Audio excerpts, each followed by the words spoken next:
Reels वाली बहू। प्रज्ञा को रील्स बनाने का बड़ा ही क्रेज है और वो दिन भर रील्स बनाती रहती है। खाते पीते घूमते फिरते घर में कॉलेज में रील्स बनाने के कारण प्रज्ञा पूरे कॉलेज में हाईलाइटेड है। जहां उसकी रील्स सभी को पसंद आते हैं, वहीं मनीषा चिंता में डूबी रहती है। एक रोज जब खाते हुए प्रज्ञा रील्स बना रही होती है, तब मनीषा कहती है, एक मिनट भी चैन नहीं है इस लड़की को। ये नहीं कि खाना तो आराम से खा ले, लेकिन नहीं, अरे थोड़ी देर रील्स नहीं बनाओगी तो आसमान नहीं टूट पड़ेगा। अरे मम्मी, इसी को तो कहते हैं डिटर्मिनेशन। तुम नहीं समझोगी ये सब। भगवान, इस लड़की को सद्बुद्धि दे। जब देखो तब टेढ़ा बाका मुंह बनाती रहती है। मनीषा की बात का प्रज्ञा पर जरा भी असर नहीं होता और वो खाते खाते रील्स बनाती रहती है। दिन बीतने लगते हैं और देखते देखते प्रज्ञा का कॉलेज भी खत्म हो जाता है। आए दिन कोई ना कोई मनीषा को प्रज्ञा की शादी करवाने का सुझाव दे जाता है। सब ठीक ही कहते हैं, प्रज्ञा की शादी कर देनी चाहिए। अपने घर के काम काज में व्यस्त हो जाएगी तो खुद ही ये रील्स और नाच गाना बंद हो जाएगा। मनीषा और प्रेम प्रज्ञा के लिए एक अच्छा लड़का ढूंढने लगते हैं और तभी विकी का रिश्ता प्रज्ञा के लिए आता है, जिसने प्रज्ञा को उसकी रील्स देखकर पसंद कर लिया था। अगले दिन विकी अपने माता पिता के साथ प्रज्ञा के घर पहुंच जाता है और प्रज्ञा साड़ी पहने हाथों में चाय की ट्रे लिए उनके सामने आती है। जब विकी को पसंद है तो हमें भी बहू पसंद है। बहन जी, आप बारात की तैयारी कीजिए। एक बार लड़का लड़की अकेले में बात कर ले तो अच्छा रहेगा। हाँ हाँ, क्यों नहीं।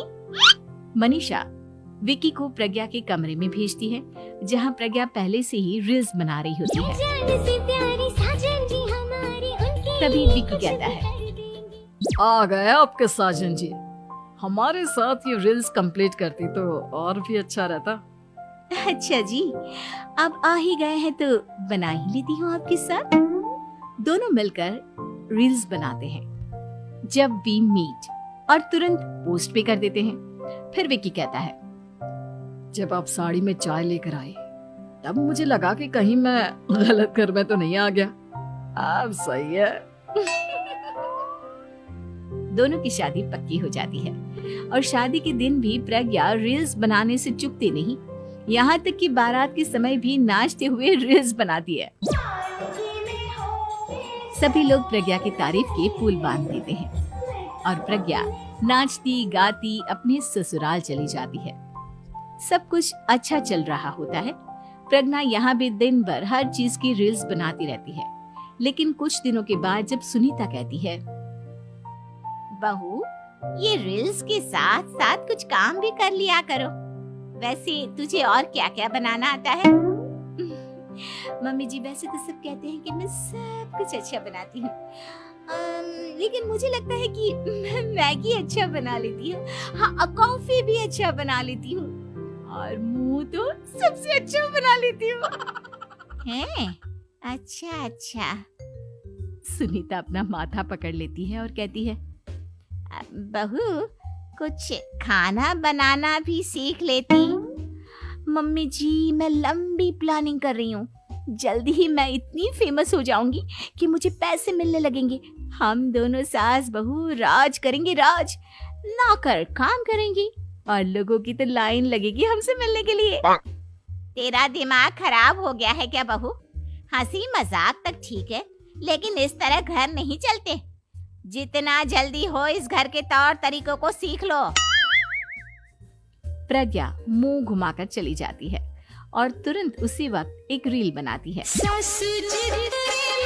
ये देख सुनीता का गुस्सा 7वें आसमान पर चला जाता है और विकी के घर आती ही सुनीता उसे सब कुछ बताती है। विकी भी अब प्रज्ञा की इन हरकतों से परेशान हो जाता है। तुम टेंशन मत लो मम्मा, मैं देख लूंगा।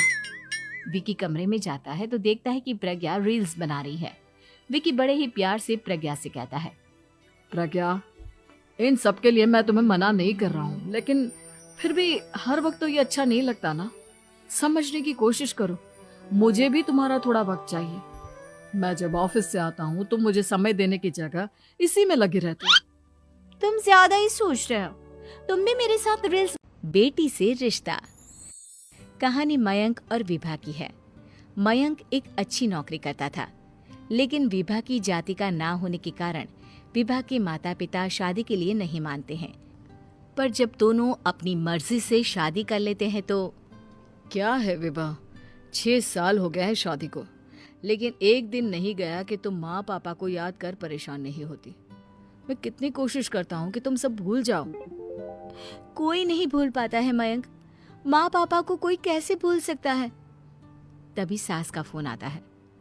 मान लो विभा से बात कर लो, आज उसे अपनी माँ की बहुत याद आ रही है।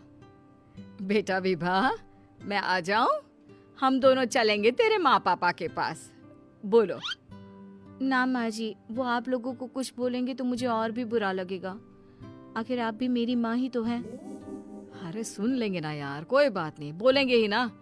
चलो माँ, मैं फोन रख रहा हूँ। वो क्या है ना, आज विभा को लेकर डॉक्टर के पास जाना है। बहुत दिनों से इसके सर पर लगातार दर्द हो रहा है। अरे हाँ हाँ, ले जा बेटा, सर दर्द को हल्के में नहीं लेना चाहिए। वैसे भी ना बहू सोचती बहुत है। मयंक माँ का फोन रख देता है और दोनों कार से अस्पताल जाते हैं। लेकिन जैसे ही वो लोग अस्पताल जाते हैं, विभा को स्ट्रेचर में नर्स उसकी माँ को लेकर जा रही दिखती है। मयंक, माँ, मयंक वो मेरी माँ है। इतने सालों बाद दिखी भी तो इस हाल में मैं उनके पास जा रही हूँ। अरे रुको, कहीं वो लोग तुम्हें देखकर और परेशान ना हो जाए, या फिर तुम्हें कुछ बोल ना दे विभा, तुम फिर परेशान हो जाओगी। मयंक, कैसी बात कर रहे हो? वो माँ है मेरी। विभा पास खड़े अपने चाचा चाची से बात करने की कोशिश करती है, लेकिन वाह, तेरे जैसी बेटी जिसकी हो वो तो मर ही जाए तो अच्छा है। वैसे पार्क में पैर फिसला है तेरी माँ का, रीढ़ की हड्डी टूटी है। रिद्धि को चाची की बात का बिल्कुल बुरा नहीं लगता। शायद वो सुन ही नहीं रही थी कि चाची क्या कह रही थी। वो सीधे माँ के कमरे में जाती है। कौन है आप? ये मेरी माँ है, मेरा नाम रिद्धि। रिद्धि नाम है ना आपका? दर्द में भी ये आपका ही नाम ले रही थी। हाँ, ये सुनते ही रिद्धि का कलेजा मुंह में आ जाता है। ये वही माँ है जिसने कड़े शब्दों में ये कह दिया था कि अब तेरा मेरा रिश्ता खत्म। फिर रिद्धि का पति मयंक भी वहां आ जाता है। सामने खड़े होते हैं रिद्धि के पिता। पापा, क्या हुआ माँ को? वो पार्क में गिर पड़ी, रीढ़ की हड्डी में चोट आई है। रिद्धि पिता की तरफ देखती है, लेकिन पिता मुंह फेर लेते हैं। पता है मयंक, माँ दर्द में मेरा नाम ले रही थी। मेरी माँ मुझे याद कर रही थी। आज आपको चलने की कोशिश करनी थी, लेकिन हमारे फिजियो के डॉक्टर नहीं आए जो आपको पकड़ कर चलाते, तो फिर आज। डॉक्टर साहब, मैं हूं ना, मैं माँ को चलने में मदद करूंगी। रिद्धि माँ को चलाती फिराती, उनके खाने पीने का ख्याल